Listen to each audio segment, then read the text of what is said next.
নন্দীগ্রামে ভোট দিলেন পবিত্র কর ও শুভেন্দু অধিকারী। এখনো পর্যন্ত শান্তিপূর্ণভাবেই চলছে নন্দীগ্রামে ভোটদান পর্ব। যত সময় এগোচ্ছে হটসিট হয়ে উঠছে নন্দীগ্রাম।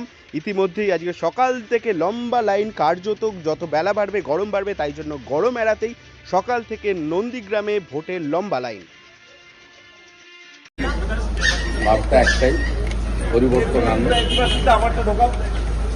ভারতীয় জনতা পার্টির হাতে দায়িত্ব দিন, আর ফাইনালি শান্তিপূর্ণ ভোটের প্রার্থনা করব। খুব একটা উৎপাত করতে পারেনি, আর উৎপাত করতে পারবেও না। প্রাথমিকভাবে গতকাল ভোটের আগের দিন রাত্রিটা খুব মিনিংফুল থাকে। ইলেকশন কমিশন এবং সেন্ট্রাল প্যারামিলিটারি ফোর্সকে ইনিশিয়ালি ধন্যবাদ দেওয়া যেতেই পারে।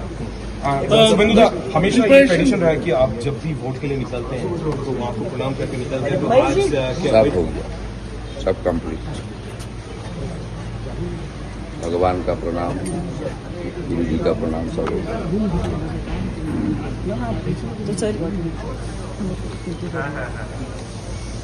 প্রথমবার গভীর রাতে सीओ নিজে মিটিং করেছেন। अच्छा होगा, शांतिपूर्वक होगा। मुझे जाने दीजिए, 45 मिनट लगेगा। मेरा क्षेत्र में जाना पड़ेगा, वोट डालना पड़ेगा। এটা তো আমাদের পরম্পরা, এটা তো সংস্কৃতি, একটু নামেন না, এরই নাম সনাতন সংস্কৃতি। কি রিপোর্ট পেলেন এখনো পর্যন্ত সকাল থেকে সামগ্রিক নন্দীগ্রামের? এখনো পর্যন্ত নির্বিঘ্নে কোথাও কোনো সমস্যা নেই। এক জায়গায় ছোটোখাটো সমস্যা টুকটাক ওগুলো থাকেই।